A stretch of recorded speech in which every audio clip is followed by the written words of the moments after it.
요한계시록 17장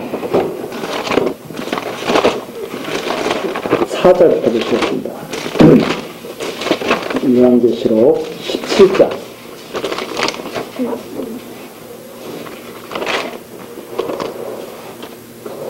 14절 17장 14절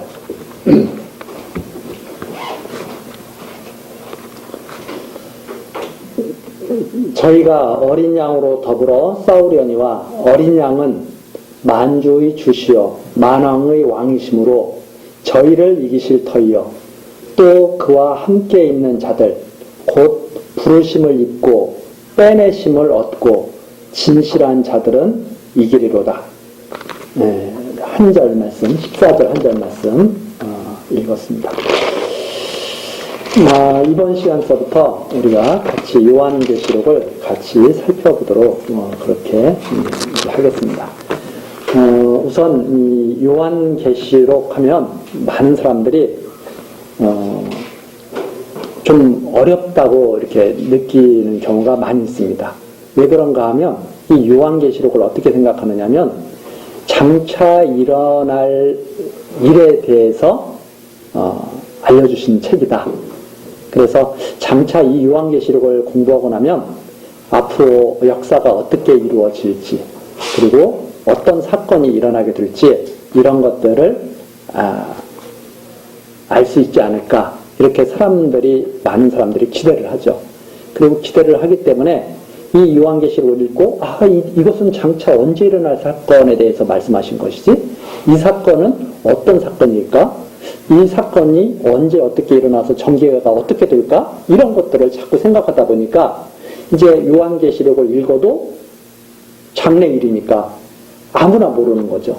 특별하게 하나님의 은혜를 받은 사람만이 요한계시록을 읽고 그 시대를 이렇게 분별하고 또 어려운 일을 헤쳐나갈 수 있게 되는 어떤 이제 그런 정도로 이 요한계시록을 자꾸 바라보기 때문에 마치 감추어진 장래일을 요한계시록을 통해서 알 수 있는 것 마냥 이렇게 많은 사람들이 기대를 하고 요한계시록을 대하는 경우가 참 많이 있습니다. 그러나 요한계시록은 근본적으로 장래일 어떤 사건이 일어날지에 대해서 우리에게 알려주시는 그런 것이 이 책의 근본 목적이 아닙니다. 물론 요한계시록을 보면 장래가 어떻게 이루어질지를 계략적으로 짐작은 할 수 있을지 모르나 전쟁이 앞으로 어떤 전쟁이 일어날지 그게 몇 년도에 일어날지 이런 것들을 갖다가 안다는 것은 사실 있을 수가 없는 일이죠. 예수님께서도 그렇게 말씀하시잖아요. 내일도 모르는데 어떻게 장래일이 언제 무슨 예를 들어서 세계 1차 대전이 있었고 세계 2차 대전이 있었는데 세계 3차 대전이 언제 일어날지 이런 것을 요한계시록을 통해서 어떻게 알 수 있겠어요. 그런데 많은 사람들이 계시록 하니까 장래의 비밀을 갖다가 밝혀줘서 그걸 요한계시록을 잘 보면 우리가 살아가는 동안 어떤 위험을 피할 수 있고 이런 정도로 이해를 하는 거죠. 그건 성경을 근본적으로 바라보는 시각이 조금 왜곡됐기 때문에 그런 생각들을 합니다. 그래서 성경이 뭐냐? 우리가 요한계시록을 들어가기 전에 이 성경이 무엇을 지금 기록한 것이냐? 그렇죠?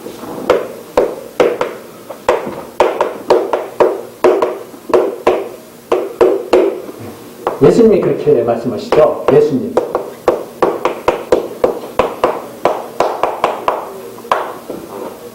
그렇게 말씀하시잖아요. 모세의 글과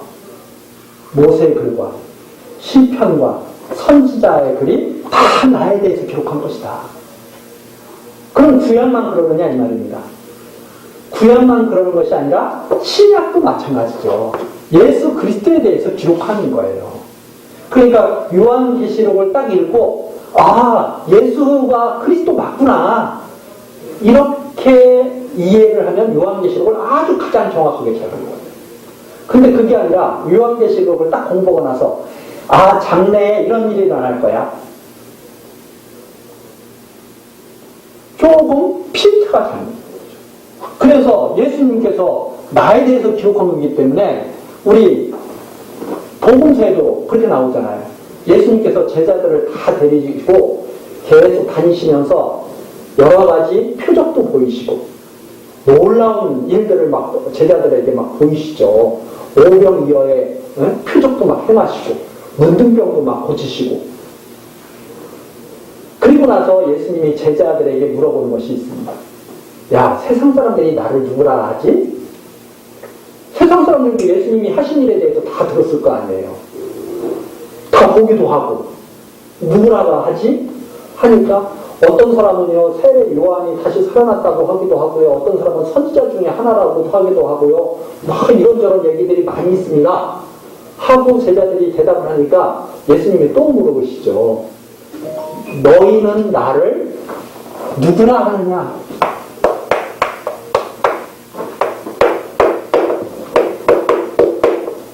이걸 물어보시죠. 야, 나하고 같이 계속 다니면서 내가 행하는 일을 다 보고 이랬는데 너희는 나를, 그러면 내가 하는 말, 예수님께서 당신이 하시는 말, 당신이 행하시는 표정, 당신이 행하시는 교훈, 말씀하시는 교훈, 이런 것들을 다 듣고 너희들이 지금까지 있었는데 내가 누구기 때문에 그런 말을 하겠느냐? 나를 누구라 하느냐? 그러니까 그때 베드로가 탁 나서서 하는 말이 그 말 아닙니까? 주는 그리스도시요 살아계신 하나님의 아들이십니다. 그러니까 예수님이 뭐라고 그래요? 이야, 너 그거 그냥 나오는 말이 아니야. 하나님께서 그렇게 너로 하여금 그렇게 알게 하시지 않으면 알 수가 없는 거야. 너 앞으로 이름을 갖다가 개바 베드로라고 해라. 그 반석이라는 뜻이거든요. 반석. 그러면서 바로 너가 말한 그 믿음 위에, 예수가 그리스도라고 하는 그 위에, 그 반석 위에 내가 교회를 세우겠다. 그래서 교회는 예수가 그리스도이심을 아는 데서부터 교회가 세워지기 시작하는 거예요. 그러면 요한계시록도 똑같은 맥락이다 이 말입니다. 성경이 창세기서부터 따로 떨어지는 것이 아니라 요한계시록까지 이 전체가 하나님의 말씀이잖아요. 이 전체가. 그럼 이 전체가 누구에 대해서 말한 거겠어요? 예수 그리스도에 대해서 말한 거죠. 그러니까 요한계시록을 딱 읽고 나면 예수가 그리스도가 확신하고 나고 딱 마무리 짓는 거예요. 봤지? 마지막이야. 내가 그리스도야.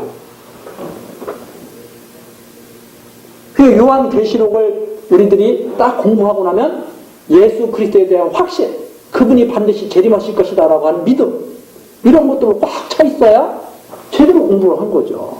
근데 그게 아니라 요한계시록 공부하고 나서 야, 이건 아무나 모르는데, 그게 특히 이제 나쁜 교사들이 그렇게 그 짓을 하는 거예요. 요한계시록 강의를 한 다음에 이건 아무나 모르는 겁니다. 특별히 이건 계시 받은 사람만 이건 아는 겁니다. 장래에 이런 일이 생길 것입니다. 몇 년 몇 월 며칠에 예수님이 재림하시니까 그때를 대비해서 모이십시오. 이런 거 많이 해먹은 거예요. 그래서 그래서 맨날 몇 년 몇 월 며칠에 예수님께서 오시니까 회사도 다 때려치고 학교도 다 때려치고 모여가지고 기도하면서 오실 거 기다리자. 그런 거짓말 교사들이 지금까지 여러 차례 일어났었다 이 말입니다. 그게 다 어디를 근거로 해서 일어났느냐? 이 요한계시록을 근거로 해서 다 그렇게 갇히고 그렇게 속인 거예요. 그 요한계시록에 그걸 말하는 게 아니거든요. 예수가 그리스도다. 봐라. 요한계시록에 나와 있는 건 탁 보면 정말 그분이 그리스도 같구나. 이게 올바른 그 방향, 핵심. 물론 요한계시록을 공부하면서 세상이 어떤 식으로 흘러갈 것이다 라는 것은 대략적으로 짐작할 수가 있죠. 세상은 갈수록 악해져서 끝내는 하나님에게 대적하다가 망하겠구나. 그걸 알게 되죠. 그래서 요한계시록을 잘못 이해하게 되면 세상은 갈수록 좋아지는 걸로 생각해요. 아니에요. 요한계시록을 잘 보면 그분이 오셔가지고 다 세상 권세는 다 끝장내는 거예요. 그래서 세상에 소망을 두는 게 아니라 영원한 하나님 나라에 소망을 두고 살아가게 된다 이 말이에요. 정말 그런 전체적인 지금 그 방향이 이래요. 요한계시록 우리가 공부하면서 예수가 그리스도임을 확증한다. 장래 사건이나 이런 것을 연구하는 것이 아니라 예수가 그리스도임을 확증하는 책이 요한계시록이다. 이렇게 우리가 방향을 확실하게 설정을 해놓고 그리고서 이제 그런가 아닌가 하나씩 확인해 가는 거죠. 자, 그래서 전체적으로 요한계시록이 어렵다 하는 이유, 예수 그리스도에 대한 확증으로 요한계시록을 이해하는 것이 아니라 장래에 어떤 사건이 일어나는가, 어떤 일들이 있을까 이런 걸 연구하는 것으로 착각을 하다 보니까 해도 안 되는 거죠.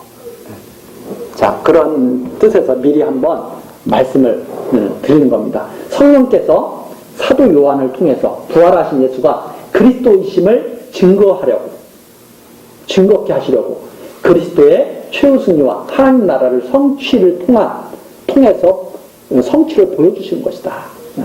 이렇게 우리들이 이해를 하고 하나씩 이제 정리를 한번 해나가도록 하겠습니다. 자, 이건 전체 성경을 이제 보는 이제 그런 방향을 말씀드린 거고, 자, 첫 번째는 기자 및 기록 연대입니다. 요한계시록의 기자, 기록 연대.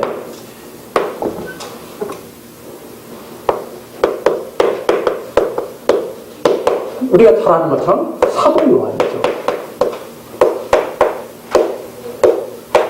사도 요한.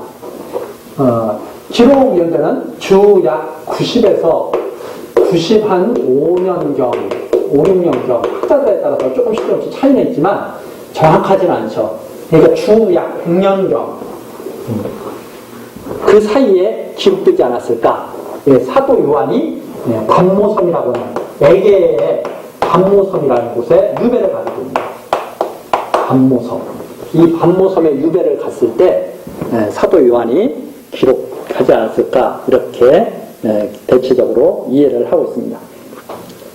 그런데 이때 이제 우리가 조금 역사적인 그런 배경을 좀 살펴보면 이 당시 황제가 누구였냐면 이 당시 황제가 도미티아누스라는 황제가 있는데 도미티안이라고 그러기도 하고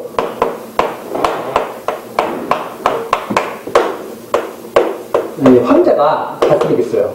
그래서 도미티아누스, 이렇게 역사책에 보면 도미티아누스라고 되어 있죠. 도미티아누스. 그래서 그냥 도미티안 이렇게 말하기도 하는데 이게 누구냐면 이 앞에 누가 있냐면 티투스가 있어요. 티투스. 이 티투스가 누구냐면 주 70년경에 예루살렘을 멸망시킨 사람이 이 티투스예요. 그래서 예루살렘 유대인들 한 100만 명 학살했다고 하죠. 예루살렘 성벽을 다 무너뜨리고 그 주 70년경에 이 티투스의 동생이 도미티아누스예요. 티투스도 죽었을 때 좀 뭐랄까 그 죽음이 왜 사람들이 죽으면은 깔끔하게 이렇게 정리가 되는 게 아니라 저 사람이 타살됐을까 이런 식의 의구심이 있잖아요. 네. 아마 티투스가 죽을 때 저 동생인 도미티안도 그 죽음에 관련되어 있지 않을까 이렇게 이제 추측이 되는 사람인데 이 자기 형을 갖다가 어떻게 해버리고 아마 황제가 되지 않았을까 이렇게 생각을 해볼 수가 있습니다. 그런데 이게 이제 그 아버지가 누구냐면 베스파시아누스인데 이 베스파시아누스가 누구냐면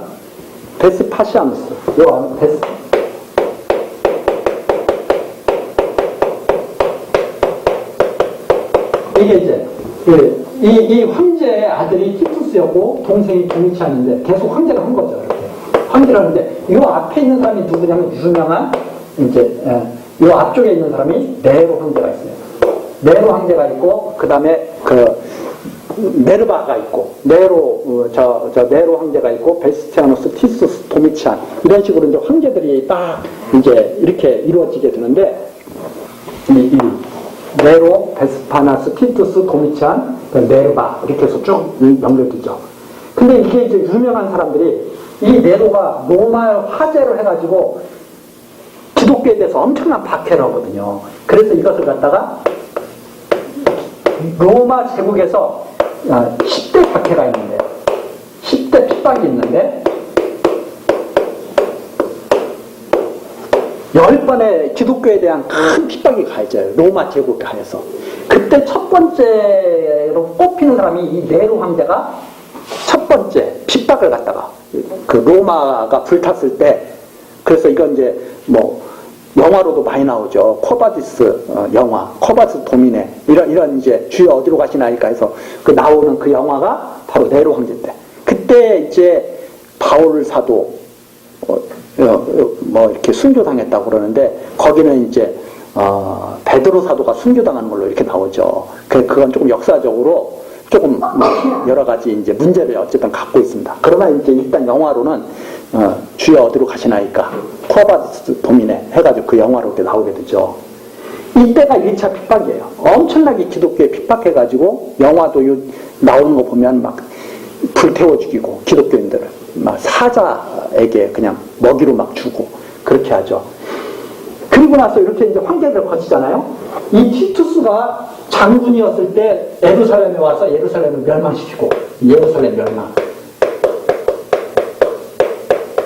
그리고 이 티투스가 죽은 다음에 도미치안이 황제가 됐는데, 이때가 바로 사도 요한을 저쪽으로 보낸 때예요. 반모섬으로 유대에 보내고 기독교인들을 막 또 핍박한 때예요. 이게 그래서 2차 핍박이 이 도미치안 황제 때 이루어지는 거예요. 2차 핍박. 그 앞으로도 8번이나 남았죠. 그러니까 그 2차 핍박, 10대 핍박 중에서 바로 2차가 이 도미치안 황제 때 이렇게 이루어지는데, 이 도미치안 황제도 이 사람도 아주 좀 폭군으로 이렇게, 네로가 폭군으로 이렇게 알려져 있잖아요. 도미치안 이 황제도 폭군으로, 독재자로 아주 평판이 자자했습니다. 그리고 자기를 갖다가 신으로 섬기라고, 막 자기가 황제니까 나를 신으로 섬겨라, 이렇게 숭배받기를 좋아했던 사람이 이 도미치아누스인데, 이 도미치아누스도 암살을 당해요. 나중에 이게 암살을 왜 당하냐면, 이 사람도 사생활이 복잡해요. 왕자 있을 때부터 유부녀인 여자를 좋아해가지고 그 유부녀를 갖다가 황으로 이렇게 삼게 되죠.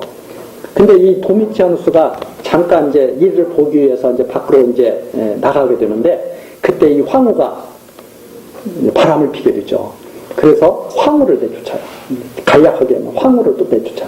황후를 내쫓고 나니까 이제 조금 심심했는지 아니면 뭐 허전했는지, 또 자기 이제 조카 딸을 또 이렇게 사귀게 되죠. 또 그렇게 하다가 이제 바로 이 티투스의 딸을 갖다가 또 둘이 또 관계를 맺게 돼요. 그러다가 사람들한테 이렇게 말이 안 좋고 막 소문이 안 좋고 그러니까 아예 안 되겠다 싶었는지, 다시 자기 바람나서 내보냈던 아내를 갖다가 또 데리고 옵니다. 또 데리고 와가지고 있다가 자기 그 조카 딸이 이제 임신을 하게 되죠. 임신을 하게 되니까 막 사람들한테 소문이 나요. 막 소문이 나기 시작하니까 그걸 갖다가 낙태를 시켜라, 막 뭐 그런 압박이 가해졌다고 그래요. 그게 이제 뭐 역사적으로 완전히 어떻게 뭐 이렇게 확증된 그런 것들은 이제 뭐 자세하게 나오지는 않지만, 그러다가 그 여자가 죽은 거예요. 조카 딸이 죽은 거예요. 티투스의, 그러니까 딸이 죽은 거예요. 그러니까 소문이 걷잡을 수 없이 막 번져나가죠. 이 황제가 이거 죽인 거다 해가지고 걷잡을 수 없이 이렇게 막 번져나가던 차에 이 도미치안 황제, 바람났던 그 황후가 돌아와가지고 여러 가지 뭐 막장 드라마가 펼쳐졌겠죠. 그래서 남편을 갖다가 아주 미워하게 됩니다. 남편을 미워하게 되는데 그때 정치적으로도 막 여러 가지 일이 생겨요. 그러니까 그 황후 주변에 있는 사람들이 끼리끼리 음모를 꾸며가지고 그럼 황제를 없애버리자 해가지고 황제를 딱 없애버리고 이제 다른 사람을 황제로 세우게 됩니다. 그렇게 이 역사를 보면 아주 막장 드라마. 네. 그런 속에서 기독교는 핍박을 받게 되는 거죠. 그러니까 아주 어두운 속이죠. 아주 어두운 이 어둠의 세계에서 기독교가 핍박을 받게 되는 그런 적입니다. 그러니까 참 세상이 괴상하면 괴상할수록 올바르게 살려고 하는 사람들은 힘들어요? 아니면 편해요? 힘들어요. 1차, 내로, 폭군, 도미찬, 독재자, 폭군. 그 속에서 기독교는 엄청난 핍박, 이런 이제 배경을 갖고 있습니다. 그런데 이제 외부적으로는 그렇게 핍박을 받잖아요.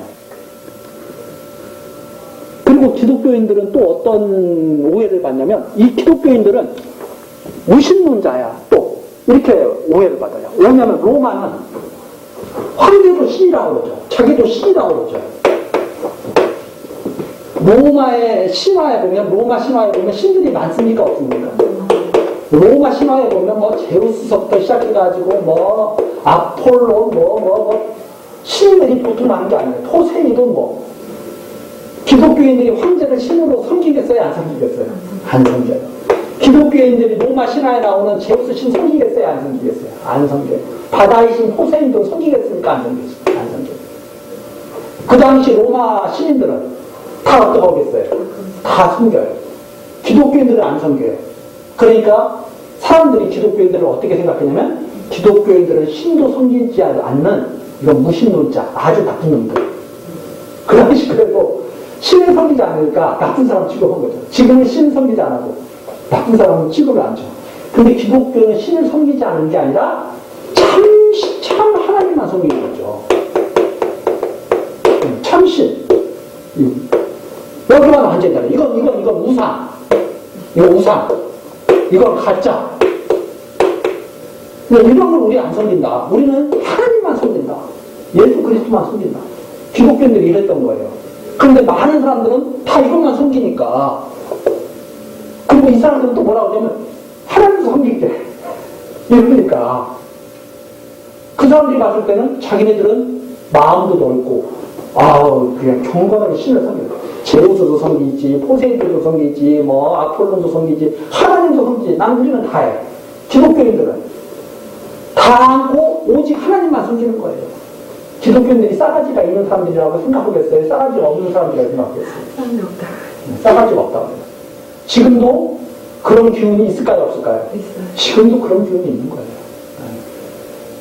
저것들만 잘났단다. 그래서 기독교인들을 갖다가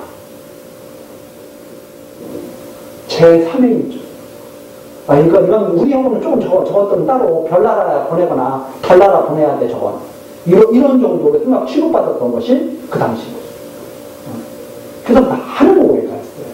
또 어떤 오해가 있냐면, 성찬식 할 때, 이것은 내 몸이요, 내 살이요, 내 살을 먹어라, 내 피를 마시라. 그러니까 그거 듣고, 어떤 사람들이 듣고, 저것들은 식욕인가 보다.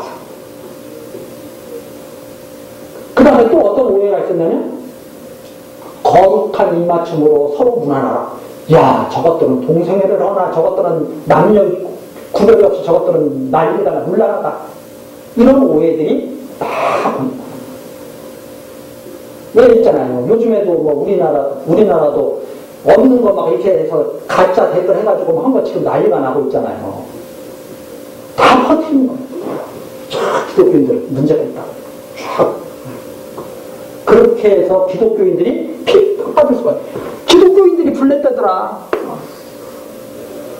기독교인들이 문제가 있다더라. 이렇게 해가지고 다 핍박하는 시대.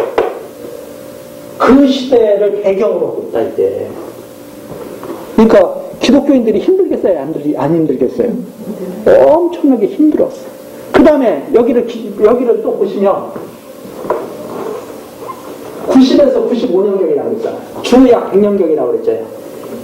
예수님이 승천하시고 나서 부활 승천하시고 나서 시간이 너무나 많이 흘렀어. 그 당시 사람들 생각하기에. 사도들이 야고보 사도를 시작으로 해서 한 분 한 분 순교를 당하더니 누구만 남았어요, 이제? 요한 사도만 남았어요. 기독교인들이 생각하니까 너무나 답답하고 황당해. 왜?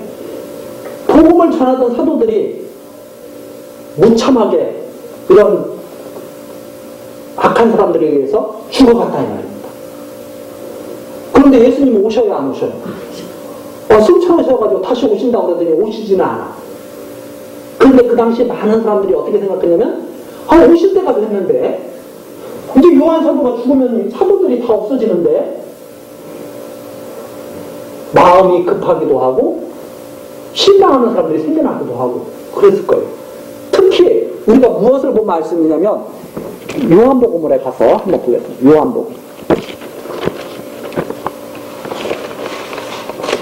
요한복음 맨 뒷장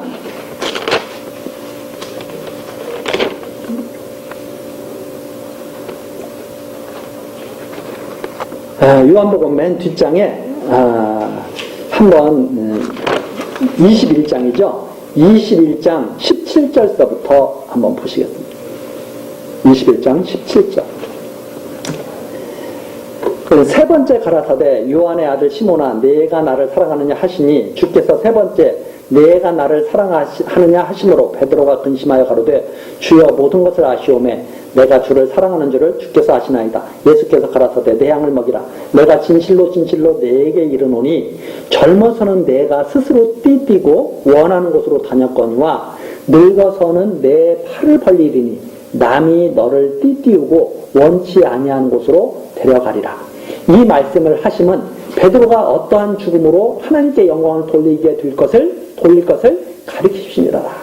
이 말씀을 하시고 베드로에게 이르시되 나를 따르라 하시니 베드로가 돌이켜 예수의 사랑하시는 그 제자가 따르는 것을 보니 그는 만찬석에서 예수의 품에 의지하여 주여 주를 파는 자가 누구오니까 묻던 자라라. 이에 베드로가 그를 보고 예수께 여짜오되 주여 이 사람은 어떻게 되겠삼나이까? 예수께서 가라사대 내가 올 때까지 그를 머물게 하고자 할지라도 내게 무슨 상관이냐? 너는 나를 따르라 하시더라. 이 말씀이 형제들에게 나가서 그 제자는 죽지 아니하겠다 하였으나 예수의 말씀은 그가 죽지 않겠다 하신 것이 아니라 내가 올 때까지 그를 머물게 하고자 할지라도 내게 무슨 상관이냐 하신 것이라. 이 말이죠.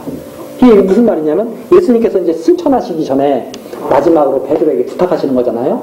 내 양을 먹여라. 너 나를 사랑하느냐? 내 양을 먹이라. 그러니까 베드로가 사랑하죠. 제가 그렇게 하겠습니다. 그러는데 예수님께서 한 번 묻고 두 번 묻고 또 세 번 물으시는 거잖아요. 계속 물으시니까 베드로가 이제 걱정이 된 거죠. 왜? 베드로는 전력이 있잖아요. 예수를 세 번 부인한 전력이 있잖아요. 그러니까 세 번 물으시는 거예요. 베드로가 걱정이 됐죠. 그러니까 아쉽지 않습니까? 그러니까 예수님께서 그래 이제 너 알지. 너 앞으로는 너 마음대로 너가 살지 못해. 응? 내가 가는 길로 너도 가야 돼. 이러면서 너가 지금까지는 너 마음대로 이렇게 사는 것 같았지만 앞으로는 그게 안 될 거다. 이렇게 하면서 말씀하신 거라는 말입니다. 그게 무슨 말이냐면 뒤에 나온 설명이 되어 있죠. 너 하나님의 뜻에 의해서 네 마음대로 너 죽는 것이 아니라 너 하나님의 뜻에 의해서 이제 순교당하게 될 거야. 이런 말씀을 하신 거예요. 네가 원해서 죽는 게 아니라 순교당하게 될 거다. 너 이렇게 어떻게 죽을 것인가를 말씀해 주신 거예요. 하나님의 뜻에 의해 복음 전하다가 죽게 될 거. 그런데 이제 그때 마침 요한이 거기 있는 거예요. 이 사도 요한이. 사도 요한과 베드로와 야고보 사도는 항상 이렇게 예수님 주변에서 이렇게 같이 이렇게 깊은 말씀을 들었잖아요. 그러니까 베드로가 물어본 거예요.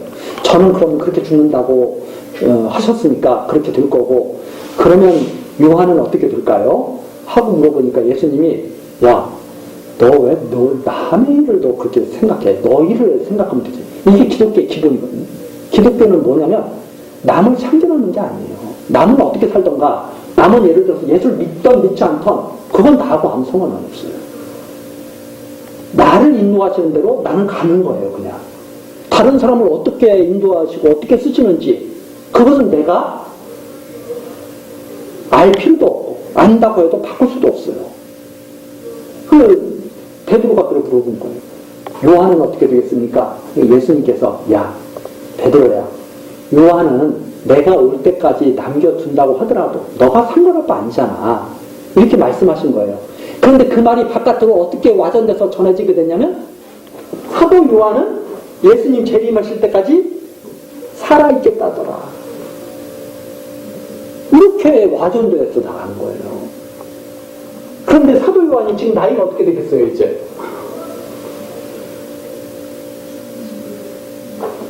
몸은 쇠약해지고, 이제 백발이 돼가지고, 유배당해서 그렇게 있는 거 아닙니까? 그러면 많은 사람들이, 잘못 오해한 사람들이 어떤 생각을 하겠어요? 곧 주님께서 오시겠다. 오실지도 모른다. 이렇게 다 생각하고 있는, 기다리고 있는. 왜? 이런 말들이 있었으니까. 그 제자는 죽지 아니하겠다. 그런데 그게 아니라는 거죠. 여기 밝혀주잖아요. 그렇게 할지라도 예를 들어준 거예요. 그런데 이제 그런 말들이 퍼져나간다는 거예요. 그리고 이제 예수님이 우리 사람들은 성격이 급해요, 안 급해요? 우리 한국 사람들은 빨리빨리 해가지고 일부교나가 빨리빨리 한다고 그러잖아요.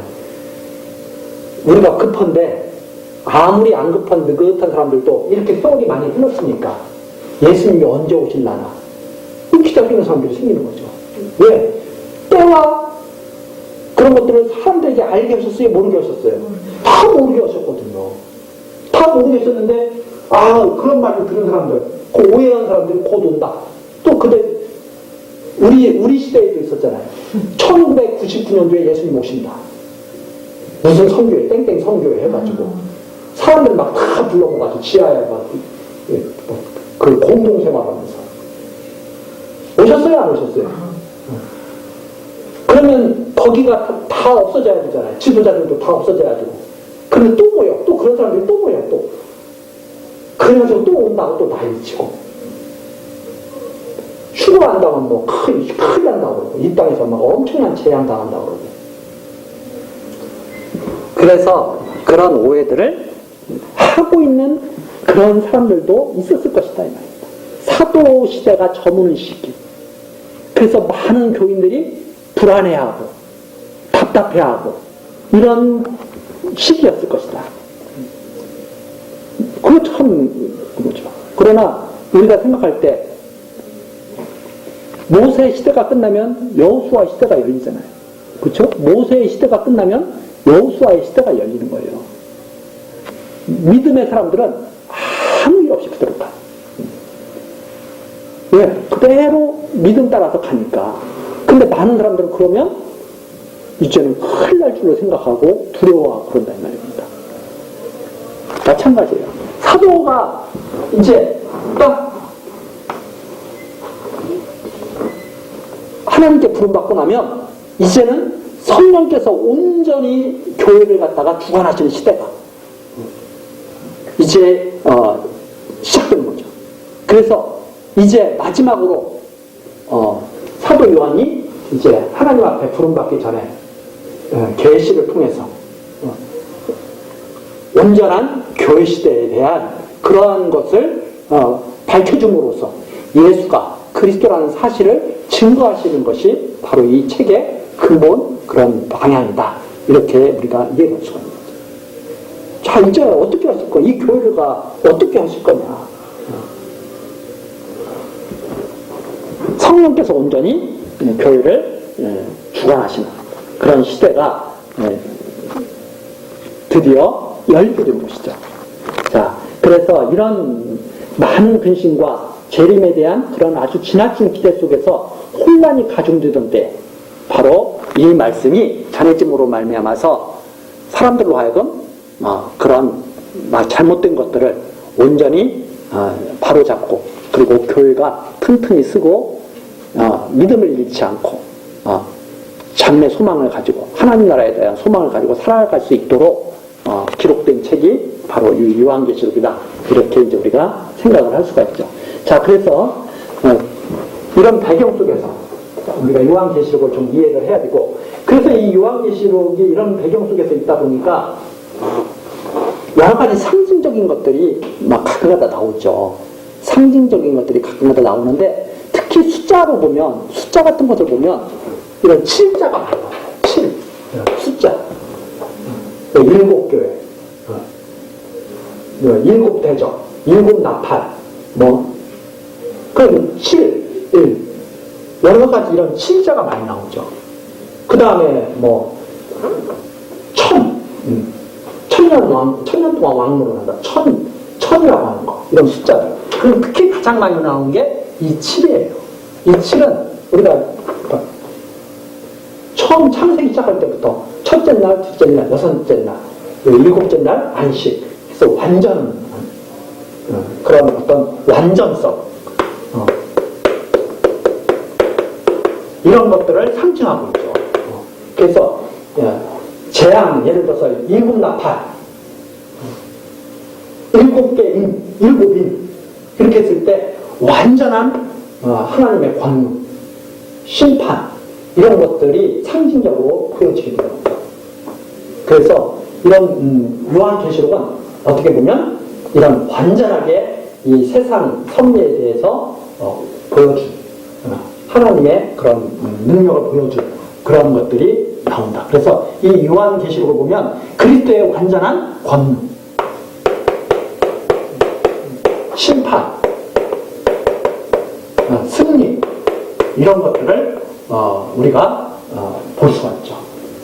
정말 그리스도께서 한번 진노하시면 벗어날 길이 없겠구나. 그리스도께서 승리하시면 완전히 이 세상이 새하늘과 새 땅으로 바뀌겠구나. 이런 완전함, 이런 것들을 안에 가득가득 담고 있는 것이 바로 요한계시록에서 우리가 느껴볼 수 있는 거죠. 그래서 우리가 단순히 일곱 대적 재앙, 아이고 재앙이 7번이나 있어? 이게 이런 의미로 보는 것이 아니라 하나님께서 그리스도께서 진노하시면 정말 끝장나겠구나. 이런 것들을 다 감각적으로 다 느끼게 되죠.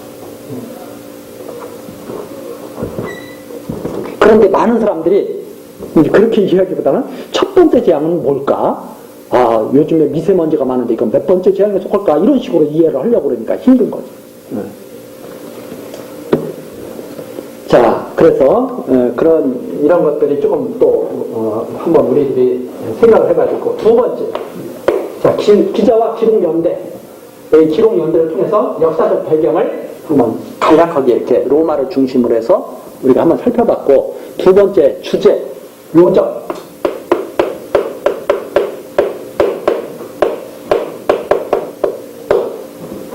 이 주제는 아까도 말씀드렸다시피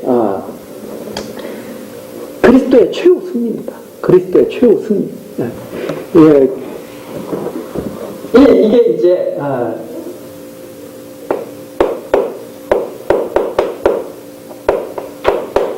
그리스도의 최후 승리.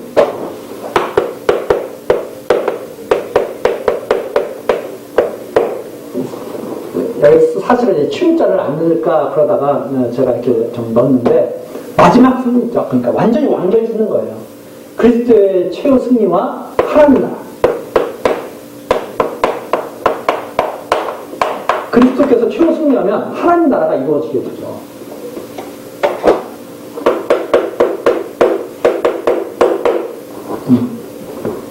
그리스도의 최후 승리와 하나님 나라 성취. 이것을 보여준다 이 말입니다. 왜 이걸 보여주느냐? 예수가 그리스도이심을 확증. 그리스도께서 최후 승리하시고 하나님 나라를 이루시는 것을 갖다가 딱 보여주심으로 말미암아서 예수가 그리스도이심을 완전히 확증시켜주는 내용이 바로 요한계시록입니다. 1절은 지금 17장 14절입니다. 승리하신다.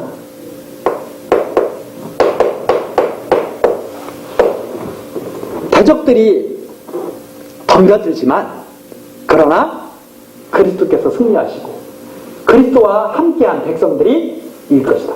그래서 이 교회의 승리라고 하지 않고 교회의 승리를 하지 않고 그리스도의 승리라고 한 것은 그리스도의 머리, 교회의 머리가 그리스도시잖아요. 그리스도께서 승리하심으로 교회가 이기는 거죠. 그러니까 교회가 승리해서 그리스도가 이기시는 것이 아니라 그리스도께서 승리하심으로 교회가 이기는 거죠. 그래서 교회의 승리가 아니라 그리스도의 승리라고 이렇게. 그러니까 하나님께서 싸우시기 때문에 하나님의 백성이 이기는 거지, 하나님의 백성이 싸워서 이기는 건 아니죠. 계속 구약서부터 하나님께서 말씀하신 것이 내가 너희를 위해서 싸운다. 이렇게 말씀하셨죠. 그래서 그리스도께서 승리하심으로 하나님 나라가 성취되는 것을 보여줌으로 예수가 그리스도이심을 확증하는 것이다. 이게 이제 목적도 되겠죠. 기록 목적. 예수께서 교회들로 영원한 하나님 나라에 대한 소망을 잃지 않게 하시고 마지막 심판 때까지 모든 성도들이 믿음과 인내로 모든 환난을 잘 견디게 하시며 이기게 하시려고 사도 요한을 통해서 그리스도의 영광과 권능을 계시하시고 성도들을 대신하여 친히 대적들을 심판하고 진멸하고 승리하시는 것을 보여주시고 영원한 하나님 나라를 내려주시는 것을 알게 하심으로 약속하심으로 예수가 그리스도이심을 깨달아서 경외케 하려는 것이다. 하나님을 여호와로 경외케 하려는 것이다. 이렇게 이제 근데 여기다 말을 좀 붙이면 돼요. 네. 그리스도께서 어떻게 최후 승리를 하시느냐? 그분이 갖고 계신 권능을 보여주셔요. 그 갖고 계신 권능이 아까도 말씀드렸지만 이 7자에 많이 포함되어 있다. 그리스도의 권능, 완전하신 권능. 그걸 통해서 대적들을 완전히 진멸해요. 그리고 하나님 나라를 성취해요. 왜 그렇게 하시느냐? 성도들로 하여금 그 당시 힘들어하는 성도들로 하여금 힘을 갖게 하시고 다시 힘을 얻게 하시고 세상에 지지 않고 이기게 하셔서 그리스도의 승리에 동참케 하시려고 이렇게 기록하신 것이다. 그래서 예수를 그리스도 하나님을 여호와로 경외케 하시려는 것이 여기에 이걸 보면 그분이 틀림없이 그리스도야. 하나님이 지금 살아계셔. 그래서 경외하는 삶 이것을 살 수 있도록 이렇게 하시려는 것이 여기에 담겨있는 목적이다. 이렇게.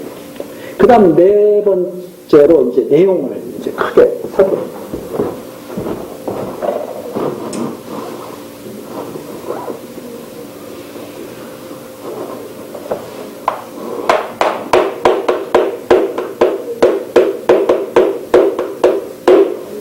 여기 내용 개요가 있는데 첫 번째는 그리스도의 약속과 교훈입니다. 약속, 교훈. 이게 이제 1장부터 3장까지 그리스도의 약속과 교훈. 일곱 교회에 이제 이걸 보내게 되죠. 여기도 나오잖아요. 7자가 나온다고 했죠. 일곱 교회. 이 일곱 교회는 뭐예요? 그러니까 그 당시 아마 사도 요한이 이렇게 관할하고 있는 교회였겠죠. 그런데 교회가 7개만 있습니까? 많이 있잖아요. 그 당시 교회들이 여러 개들이 많이 있을 거 아닙니까? 그러면 그 일곱 교회라고 하는데 이 7이라고 하는 것은 모든 교회를 대표하는 거죠. 그리스도의 완전한 교회. 그리스도의 몸된 완전한 교회를 상징하고 있는 것으로 우리가 좀 이해를 할 수가 있죠. 그래서 이 7을 우리가 딱 생각할 때는, 일곱 교회 있을 때는, 완전한 그리스도의 몸된 교회. 이렇게 우리가 딱 이해를 하게 되는 거죠. 그 다음에 두 번째 이제, 그리스도의 영광과 권능. 그분이 얼마나 영광스러운 분이고 권능을 가지신 분인가. 그리스도께서 일곱 교회에다가 약속하시고 교훈하시면서 그 다음에 그 약속하시고 교훈하신 그리스도가 얼마나 영광을 가지신 분이고 영광스러우신 분이고 권능을 가지신 분인가, 이것을 보여주는 것이 4장서부터 7장까지입니다. 그 4장 7장까지는 4장에서 7장까지는 얼마나 영광스럽고 권능이 대단하신지를 보여주시는 내용이 쫙 나오죠. 그 다음에 세 번째 내용이 또 어떤 내용이 나오냐면, 그 다음에 진노하시면서 대적에게 진노하시고 불의한 자들에게 진노하시고 심판하시고 승리하시는 내용 하시는 내용이 바로 8장서부터 18장까지. 음녀권세, 진승권세들이 막 나타날 거 아닙니까? 진노하시고 대적하는 자들에게 완전히 승리하시는데 다 짓밟아버리시죠. 천장로들을 다 짓밟아버리시고 그 내용이 나오고, 그 다음에 네 번째는 이제 자 이렇게 했으면 이제 최후 심판이 있어요. 최후 심판, 이제 마지막 돌이킬 수 없는 이제 최후 심판이 있어요. 그 다음에 최후 심판이 끝나고 난 다음에 새 예루살렘 내려오게 되죠. 승리하시고 마지막 최후 심판을 하시면서 새 예루살렘이 이 땅에 내려오고 새하늘과 새 땅에 내려오는 것이 바로 19장서부터 22장 5절까지입니다. 22장 5절까지. 그 마지막 다섯 번째. 자, 새 예루살렘이 딱 내려오고 나서 마지막으로 그리스도께서 다섯 번째 약속, 마지막 약속이죠. 앞에도 약속하고 교훈했잖아요. 마지막 약속을 하시면서 명령을 딱 하시죠. 명령. 그래서 이것은 22장 6절서부터 21절까지.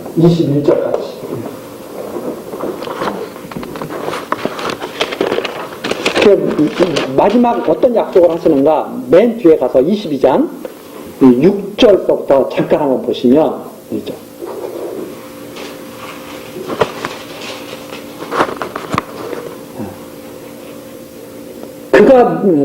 그가 내게 말하기를 이 말은 신실하고 참된지라 해가지고 쭉 나오죠. 쭉 나오면서 10절 보면 또 내게 말하되 이 책의 예언의 말씀을 임봉하지 말라. 그렇죠? 임봉하지 말고 다 보여주라는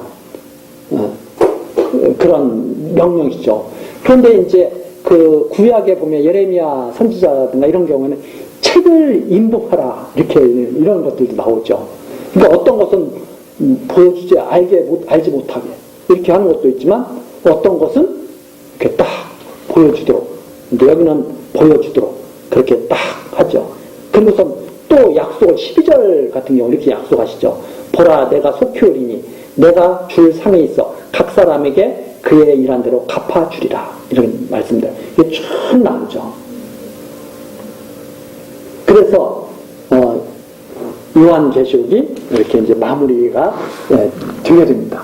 자, 이런 큰 흐름이죠.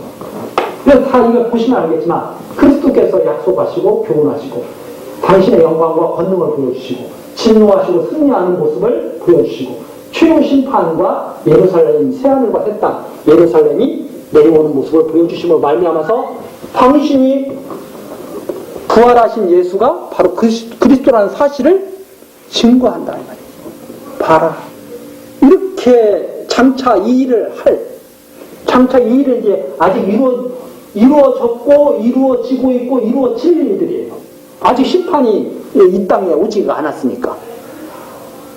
이걸 미리 보여주심으로 말미암아서 꼭 이렇게 이루실 그리스도가 예수가 부활하신 그리스도라는 사실을 알게 하시는 거죠. 그래서 다시 한번 우리가 확실하게 알 것은 요한계시록을 통해서 예수 그리스도에 대한 확증, 이것을 갖다가 우리가 아는 것이지 단순한 장래 사건에 대해서 아는 것이 아니다.